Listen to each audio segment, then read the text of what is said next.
niobium on copper. This is, of course, not only my work. A lot of the work has been done in the group of Professor Valente at the Collège William and Mary, and along with our colleagues at JLab. So, after a very brief overview of thin film nucleation and the niobium on copper system, we'll look into the low energy and high energy deposition to achieve hetero-epitaxial and fiber growth for niobium films on copper, and then a couple of conclusions.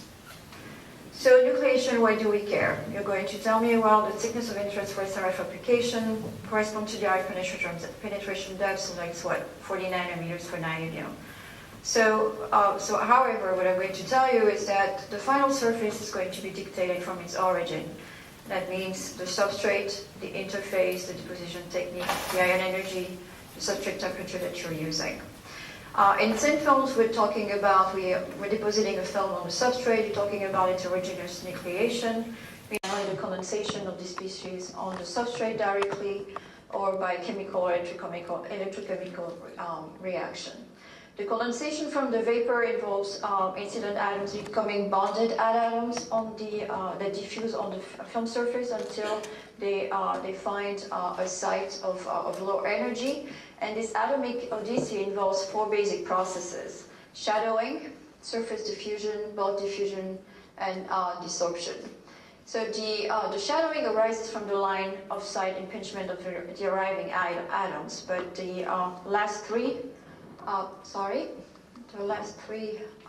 processes are actually quantified by the characteristic diffusion and sublimation activation energies that are scaled from the melting point of the material that you are depositing. So the dominance of one or more of these processes as a function of the substrate temperature is manifested with different morphologies. Thus, structure zone diagrams such as this one that was developed by different people. This one is from Thornton in the 70s that show the different structure you can achieve according to the homologous temperature, meaning the ratio of the coating temperature over the melting temperature, the substrate temperature over the melting temperature of the material. So what about the niobium and copper system? If you do not have a copper oxide, you have a crystalline interface, niobium is going to follow hetero-epitaxial relationships, meaning that the orientation of the niobium 110 orientation is going to grow on the 100 and 111 copper plane, and the niobium 100 is going to grow on the 110 copper plane. You can see here, as Ali mentioned yesterday, a diagram showing the four variants of the niobium 110 deposited on the copper 100. And along you can see that also with the AFM picture that you saw yesterday, that you see those little rectangles that are piled on the surface. This film was coated by DC magnetron sputtering at 150 C. Now, if you do have an oxide on the surface, this oxide is typically amorphous, and the niobium growth is not driven by the substrate, but it's going to be driven by the fact that it's going to find nucleation sites of lower energies, or it's going to nucleate on defects or impurities. So Professor Valente and her group did some experiments of molecular beam epitaxial room temperature at Argonne National Lab, where they did some scanning tunnel microscopy and spectroscopy experiments. So the substrate, the vacuum chamber was extremely clean, ultra high vacuum, almost XHV. The substrate was cleaned in situ by an argon plasma and annealing at 600 C, so you have a very, very clean surface. And on the right-hand side, you can see the topographic STM maps for niobium islands that have been deposited on a copper 111 at room temperature. And here it's a partial coverage from 0.1 to 0.4 atomic layer.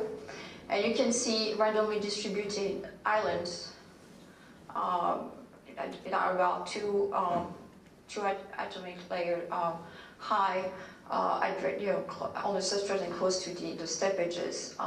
So these islands have an irregular shapes that suggest their amorphous nature. And all the details can be found in this paper for the study on STM and STS. Now, if you anneal this film at 350 C, then the niobium atoms are going to rearrange in more crystalline islands. And you can see on the right-hand side the atomic resolution topography image of the top of the islands that are showing the crystalline structure. And when you extract the lattice parameters from these images, you find that which is the one that's in the center, the niobium structure is actually closer to though it's not exactly an hexagonal structure, it's closer in terms of the lattice parameter to the hexagonal niobium, and are further away from the expected tetragonal niobium 110. Now, if you anneal further at 600 C, you're going to, these islands are going to exhibit hexagonal and triangular shape with 1 or 2 atomic layers thickness, and you can even see some reconstruction that could give indication of the diffusion and alloying.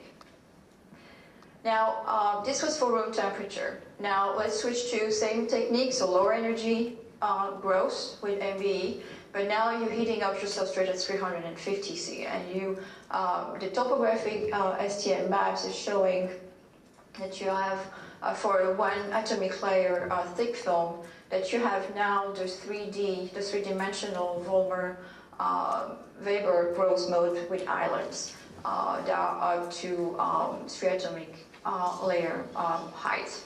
And so you're basically annealing it when you continue to anneal this film at 600 C, and it's for a short period of time, it's about 30 minutes for each of the annealing. You actually get to the coalescence to larger islands, and you can even see reconstruction on their surface. So this was for. So they also did some molecular dynamic simulation. They are showing that the initially circular nano island of niobium, as you with time quickly go to an hexagonal shape, which is enhanced when you go to higher temperature. But when you also go to higher temperature, you can see that you get some intermixing of niobium into the copper. So this was for lower energy standard techniques. Now, what if you add energetic ions, hyperthermal ions, to the equation, and you're now exploring a structural diagram that's such as the one that was proposed by Andre Anders, that is taking into account the energy of the incoming ions, as well as in the temperature, the contribution of the heat contributed by those energetic ions. So you've seen many times this induces some changes in the film, such as density, the film composition.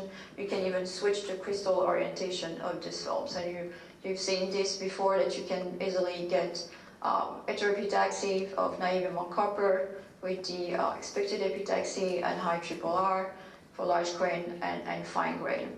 And we can see how you can switch also. You've seen this before. Sure, you can switch first by changing the ion energy from abnormal growth grains to fiber growth. Now, let's look at the interface more in detail. Now, let's start at a bake temperature of 200 C and a coating temperature of only 200 C. And the lowest energy we can achieve in the ECR system, which is 64 eV. So it's already quite energetic compared to MBE.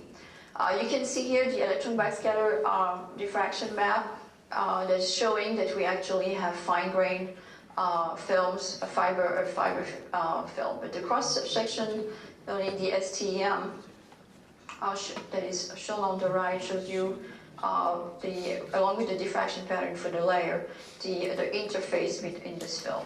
And if you go you go to a higher magnification, you can see that the interface here is still amorphous, which is expected since the bakeout was on at 200 C. So the copper oxide was not dissolved.